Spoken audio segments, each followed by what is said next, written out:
Hello everyone, welcome back our YouTube educational channel. Friends, हम लोग पिछली कक्षा में जहां रुके थे आज हम उसके आगे टॉपिक से स्टार्ट करेंगे।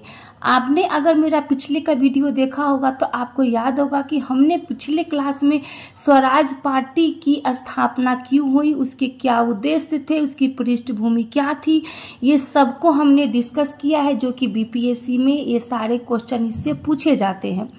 आज हम लोग जो उससे आगे के टॉपिक को कंप्लीट करेंगे जिसका नाम है Simon commission. Simon commission Bharat कब आया था? तो वो 1928 में आया था।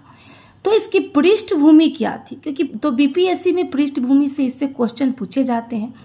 तो इसकी पृष्ठभूमि थी कि 1909 में आपको याद होगा कि मार्ले मिंटो सुधार आया था, इसको भी हमने पढ़ा दिया है। ठीक उसके 10 वर्ष के बाद 1919 में मॉन्टेग्यू चेम्सफोर्ड सुधार भी आया था और ठीक इसके 10 वर्ष यानी कि 1929 में और भी सुधार आना था। लेकिन इसी बीच 1927 में ही साइमन कमीशन की नियुक्ति हो जाती है। कहाँ पे? लंदन में ही इसकी नियुक्ति हो जाती है। अब मन में आपके सवाल आएगा कि हर 10 साल पर जो ये लोग क्या करते थे। तो बेसिकली ये इन 10 वर्षों में भारत में हुए संवैधानिक विकास का ये लोग विश्लेषण करते थे। मतलब ये देखते थे कि भारत में कितना ज़्यादा कॉन्स्टिट्यूशनल डेवलपमेंट हुआ है, भारत के लोग कितने मजबूत हुए हैं, भारत के लोग कितना आत्मनिर्भर हो सकते हैं, क्या भारत के नेताओं को और ज़्यादा छूट दी जा सकती है। तमाम बातों पे ये लोग यहाँ पे क्या करते थे? डिस्कस करते थे। अब मामला इतना बढ़ फंसा कि आना था इनको 1929 में ही, लेकिन ये उनसे 2 साल पहले ही 27 में ही इनकी नियुक्ति हो गई।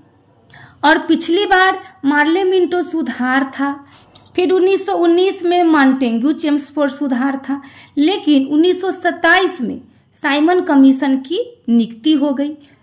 साइमन कमीशन का काम था कि आप भारत जाइए और भारत में जाकर देखिए कि क्या भारत का संवैधानिक विकास जो है सही तरीके से हो रहा है, भारत का संवैधानिक विकास आगे बढ़ा है या नहीं बढ़ा है, इसके बाद फैसले लीजिए। तो अब सवाल उठता है कि आखिर 1927 में ही इसकी नियुक्ति क्यों हो गई? आना था 1929 में, तो ये 1927 में ही इसकी नियुक्ति क्यों हो गई? तो 1927 में इसकी नियुक्ति इसलिए हो गई कि क्योंकि ब्रिटेन में उस समय कंजर्वेटिव पार्टी की सरकार थी और उस समय ब्रिटेन के प्रधानमंत्री कौन थे? तो स्टैनली बाल्डविन थे। और स्टैनली बाल्डविन हुआ करते थे कि इस बात का डर था कि ब्रिटेन में चुनाव होने वाली है और चुनाव में हम क्या करेंगे? हार जाएंगे। और जब हम हार जाएंगे तो ब्रिटेन में किसकी सरकार बनेगी? तो लिबरल पार्टी की सरकार बनेगी। और जब ये लिबरल पार्टी की सरकार बनेगी, ये भारतीयों के लिए बड़ा कोमल हृदय रखती थी, यानी ये भारतीयों के प्रति क्या होते थे? ये उदार होते थे। यानी भारतीयों के पक्ष में कोई फैसला न हो जाए, इसलिए स्टैनली बाल्डविन ने यह तय किया कि भारत में अभी ही यानी कि 2 साल पहले ही, जो कि 1929 में भेजना था, उसे 1929 कि कब भेजना था? तो उसे 1929 में भेजना था, लेकिन 2 साल पहले ही 1929 में न भेजकर हम इसे 1927 में ही भारत भेज देंगे। स्टैनली बाल्डविन ने साइमन से कहा कि जाओ भारत जाकर देखो कि भारत में कितना संवैधानिक विकास हुआ है, और अगर तुम्हें लगे कि भारत में कॉन्स्टिट्यूशनल डेवलपमेंट हुआ है तब भारत के संविधान का प्रारूप तैयार करो। क्या करो? अगर भारत में संवैधानिक विकास हुआ है तब तुम भारत के संविधान का प्रारूप तैयार करो। आप हमारी बातों को अगर गौर से सुनेंगे, ध्यान से सुनेंगे, तो आपको सारी बातें समझ में अच्छे से आ जाएगी। उसके बाद जब भारत निकला तो भारत के लोगों को पता चला, तो भारत के लोगों ने इसका विरोध करना शुरू कर दिया। अब हम लोग देखते हैं कि साइमन कमीशन की नियुक्ति कब हुई। तो साइमन कमीशन की नियुक्ति 1927 में हुई। 1927 में इसी के पैरेलल में कांग्रेस का मद्रास अधिवेशन हो रहा था। और दोस्तों, जब कांग्रेस का मद्रास अधिवेशन हो रहा था तो इसके अध्यक्ष बनाए गए थे डॉक्टर M.A. अंसारी को। इसका अध्यक्ष जो बनाया गया था वो बनाया गया था डॉक्टर एम अंसारी को। यहाँ पे क्या हुआ, यहाँ पे ये तय हुआ कि साइमन कमीशन का विरोध होगा और डॉक्टर एम अंसारी ने कहा कि अगर भारत का संविधान तैयार करना है और तुम सारा का सारा अंग्रेज ही भेज दिए हो, ये आकर क्या करेगा। इसलिए डॉक्टर एम अंसारी ने कहा कि ये हम साइमन कमीशन का विरोध करेंगे और इन्होंने कहा कि ये साइमन कमीशन नहीं, श्वेत कमीशन है। इन्होंने साइमन कमीशन को श्वेत कमीशन का नाम दिया और इन्होंने कहा कि जब हम इसका विरोध करेंगे तो इसके विरोध में साइमन वापस जाओ का नारा लगाएंगे, यानी कि साइमन गो बैक के हम लोग नारे लगाए गए। ये जो साइमन कमीशन, साइमन वापस जाओ, ये किसने लिखा है, तो ये लिखा है यूसुफ मेहर अली ने। ये बार बार एग्जाम में पूछा जाता है कि साइमन वापस जाओ किसने लिखा है, तो यूसुफ मेहर अली ने।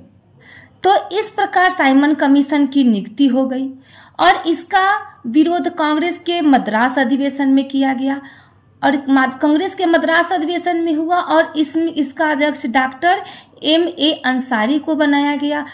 इसे श्वेत कमीशन कहा गया। साइमन वापस जाओ के नारे लगाए गए।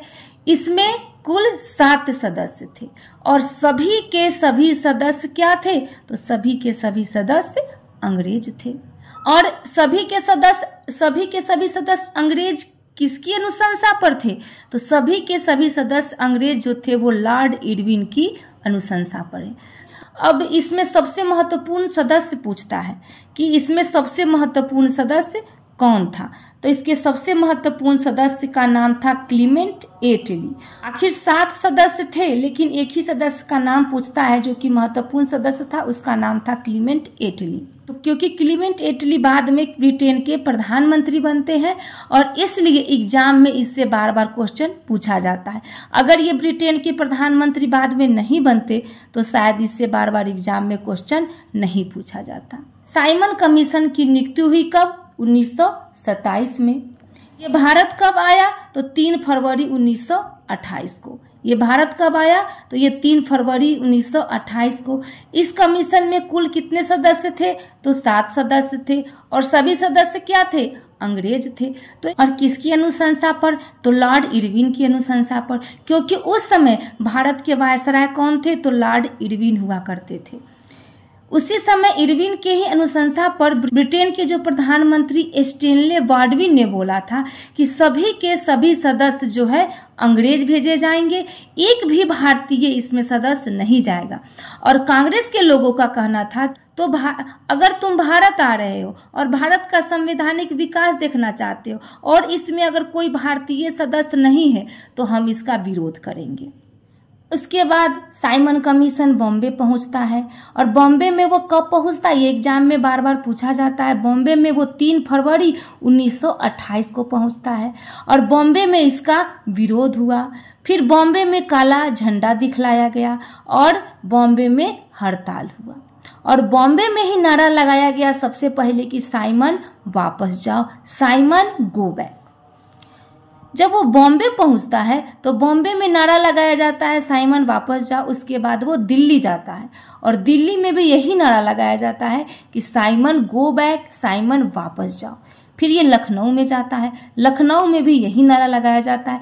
फिर पटना जाता है, पटना के बाद कलकत्ता, कलकत्ता के बाद उड़ीसा जाता है, फिर वहाँ भी यही नारा लगाया, यानी कि कराची, फिर कराची से लाहौर जाते हैं और लाहौर से ये लास्ट में ये लंदन जाते हैं। कहने का मतलब हुआ कि ये पूरे भारत का ये दौरा लगाते हैं और जब भारत का दौरा लगाने के बाद लास्ट में जब ये लंदन पहुंचते हैं तो लंदन में ये रिपोर्ट पेश करते हैं। लेकिन रिपोर्ट पेश करने से पहले हम देखेंगे कि बहुत सारे जगहों पे बहुत सारे नेताओं ने विरोध का नेतृत्व कर रहे थे। तो एग्जाम में विरोध का नेतृत्व कौन से जगहों पे कौन कर रहा था उसके बारे में पूछा जाता। तो विरोध का नेतृत्व जो है 3 जगहों में बार बार एग्जाम से, ये 3 जो जगह है लखनऊ, पटना और लाहौर, ये 3 जगहों से एग्जाम में पूछे जाते हैं, बाकी और जगहों से एग्जाम में नहीं पूछे जाते हैं। तो लखनऊ से गोविंद वल्लभ पंत जो है विरोध प्रदर्शन का नेतृत्व कर रहे थे। पटना से मजहरुल हक जो थे वो विरोध प्रदर्शन का नेतृत्व कर रहे थे। लाहौर से लाला लाजपत राय विरोध का प्रदर्शन कर रहे थे। अब लाहौर में ही एएसपी होते हैं जिसका नाम होता है सॉन्डर्स। सॉन्डर्स क्या करते हैं कि लाला लाजपत राय को लाठी से वार करते हैं और लाठी से वार करने के बाद लाला लाजपत राय को सर में चोट लग जाती है और सर में चोट लगने के कारण लाला लाजपत राय की मृत्यु हो जाती है। और इनकी मृत्यु कब होती है? 17 नवंबर 1928 को। ये डेट पूछा जाता है। उसके बाद साइमन कमीशन का, अब एग्जाम में पूछा जाता है कि साइमन कमीशन का विरोध कौन सी पार्टी कर रही थी या फिर साइमन कमीशन का समर्थन कौन सी पार्टी कर रही थी, ये एग्जाम में पूछा जाता है। तो यहाँ पे कुछ पॉलिटिकल पार्टी का नाम लिखा गया है, इसे थोड़ा ध्यान में आप लोग रख लीजिएगा। सबसे पहला जो विरोध कर रहा था वो तो भारतीय राष्ट्रीय कांग्रेस कर रहा था, ये तो आपको पता ही है। उसके बाद में दूसरा विरोध कर रहे थे मुस्लिम लीग। मुस्लिम लीग 2 भागों में बंट गए थे, एक भाग जिन्ना गुट था और दूसरा भाग सफ़ी गुट था। तो यहाँ जो विरोध जो कर रहे थे वो जिन्ना गुट विरोध कर रहे थे।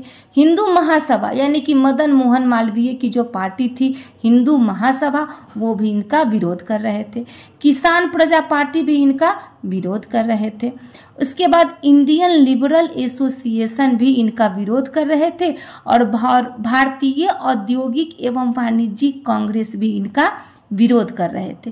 तो इन्हें जो 5 नाम दिया गया, 6 जो नाम दिया गया है, 6 नाम आप ध्यान में रखिएगा। एग्जाम में इससे बाहर क्वेश्चन नहीं पूछता है, इसी से क्वेश्चन पूछा जाता है। उसके बाद साइमन कमीशन का समर्थन कौन सी पार्टी कर रही थी, तो यहाँ भी 5 पार्टी का नाम दिया गया। ये 5 पार्टी का नाम आप याद रखिएगा। सबसे पहला है जस्टिस पार्टी, उसके बाद है यूनिस्ट पार्टी, उसके बाद है मुस्लिम लीग यानी कि जो सफ़ी गुट था वो इनका समर्थन कर रहे थे, लेकिन जिन्ना गुट क्या थे, इनका विरोध कर रहे थे। आप यहाँ पे हमने यहाँ पे दिखाया है कि जिन्ना गुट क्या कर रहे हैं, इनका विरोध कर रहे हैं, और यहाँ पे सफ़ी गुट क्या कर रहे हैं, इनका समर्थन कर रहे हैं। उसके बाद अखिल भारतीय अछूत संगठन भी क्या कर रहे थे, इनका समर्थन कर रहे थे। फिर केंद्रीय सिख संगठन, ये भी इनका समर्थन। जब साइमन कमीशन जब लंदन पहुंचते हैं और लंदन पहुंचने के बाद वो सिफारिश रखते हैं और रिपोर्ट में वो क्या पेश करते हैं, तो रिपोर्ट में पेश करते हैं कि प्रत्येक 10 वर्षीय समीक्षा समाप्त की जाए, यानी कि जो हर 10 साल पर जो संवैधानिक विकास के बारे में जो बैठक होती है उसको समाप्त की जाए। दूसरा, प्रांतों में द्वैध शासन की व्यवस्था समाप्त कर दी जाए। तीसरा, अल्पसंख्यक वर्ग पर विशेष ध्यान दिया जाए, यानी कि जो अल्पसंख्यक वहाँ पे कम संख्या में जो लोग हैं उस पर विशेष ध्यान देने की बात कही थी सिफारिश में।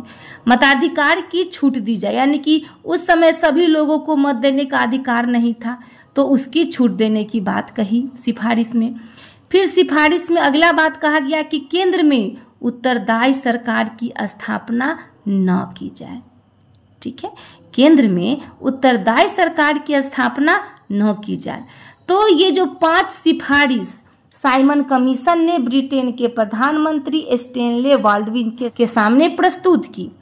उसके बाद आगे जो है इसी की बात पे, इसी से संबंधित जो है नेहरू रिपोर्ट होती है, जो इसको हम नेक्स्ट वीडियो में कंप्लीट करेंगे। तो मेरा अगला जो टॉपिक होगा वो होगा नेहरू रिपोर्ट।